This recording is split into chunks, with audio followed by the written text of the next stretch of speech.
does it mean to matter? Like, do you matter? Like, do you believe that you matter in this world?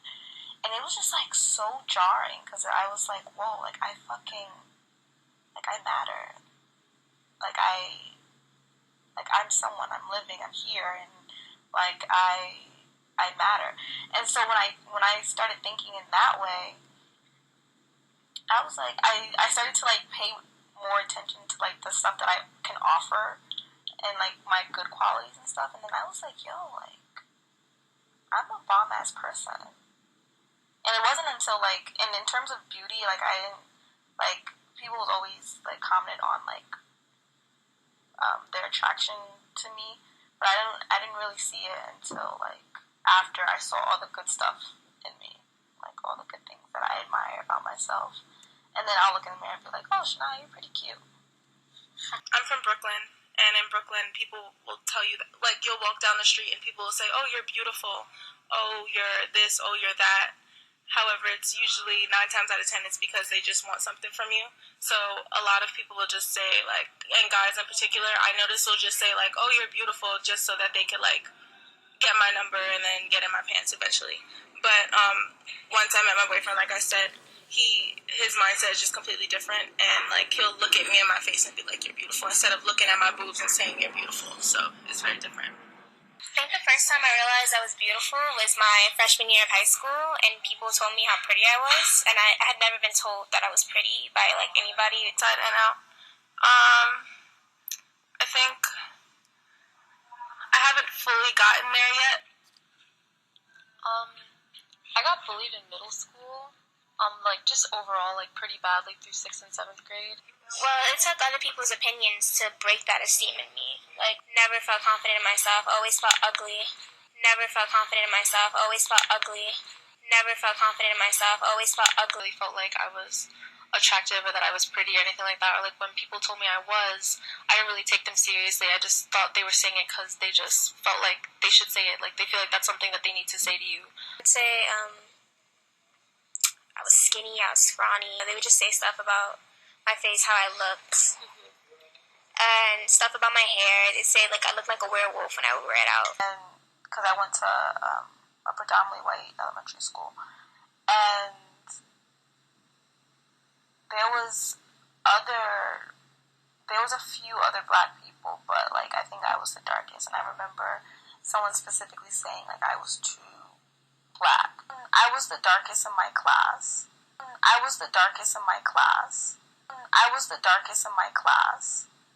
But I, like, had this, like, acute obsession with, like, making my skin lighter.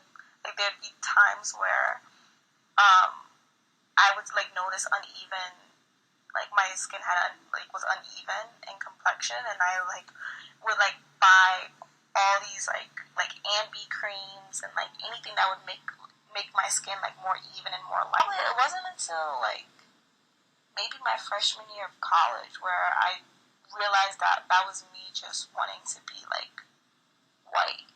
Growing up, my older sister is very girly and pretty and, you know, smiling and sweet all the time.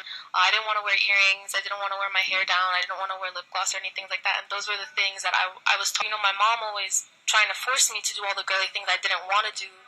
And telling me, well, like, you have to wear earrings. Like, this makes you beautiful or that makes you beautiful. And because I didn't like those things, I didn't want to do those things. I felt like that meant I wasn't pretty.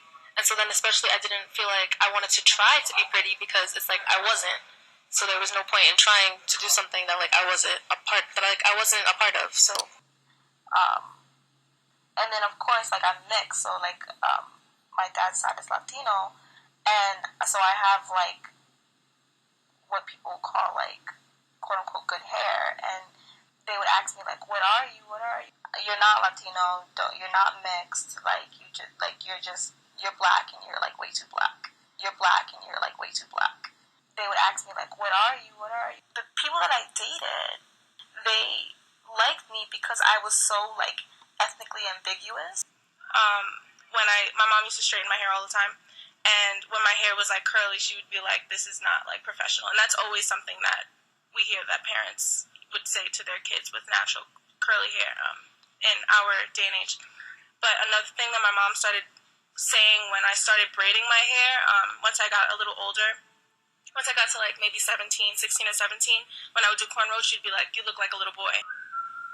It's just heartbreaking because my dad's not in my life, so my mom is supposed to be like my rock. She's supposed to be my strongest supporter and just there for me, and she's probably one of the reasons why I just didn't feel beautiful. Why are you wearing that? Or like, you look a guy, or you look homeless. If I feel fine when I look in the mirror, then I don't really care what anyone else has to say. I think that because I don't have a male figure in my life, when I'm outside and people and men like harass me and call me these names, it's like more disrespectful to me because I didn't have a father that was there and was I didn't have a father that was there to say like, "You are beautiful, like you are my," you know what I mean? Like I didn't have that.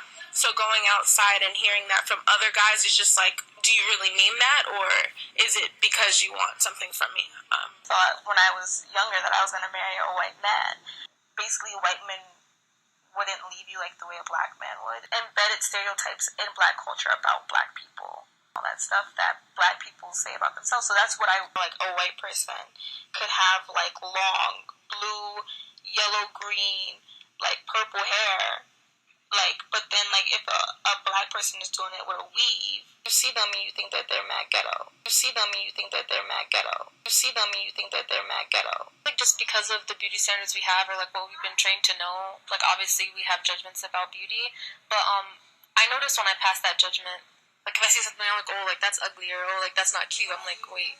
The first step to kind of changing that kind of stuff is just acknowledging it and like having some self-reflection about why you think that's not beautiful, or why you think someone can't look like that. I feel like it's not something that can be changed quickly. That those beauty standards that we have, like for ourselves or for other people. I don't know. It's like a hard question. I would say fuck beauty standards. Just be proud of your black side and who you are, and don't be ashamed of it just because other people make you feel ashamed of it. I would say to not assimilate to American culture and just like not like, because when I was younger, I always wanted straight hair, so I did like probably 7 years of heat damage to my hair. Like that was 2 weeks. Like every 2 weeks, get my hair done. And you are beautiful. And you are beautiful. And you are beautiful. You know, being black is beautiful, and don't try to. You know, being black is beautiful, and don't try to change yourself because other people don't like what they see in you. Don't try to change yourself because other people don't like what they see in you. Don't try to change yourself because other people don't like what they see in you. Don't try to change yourself because other people don't like what they see in you.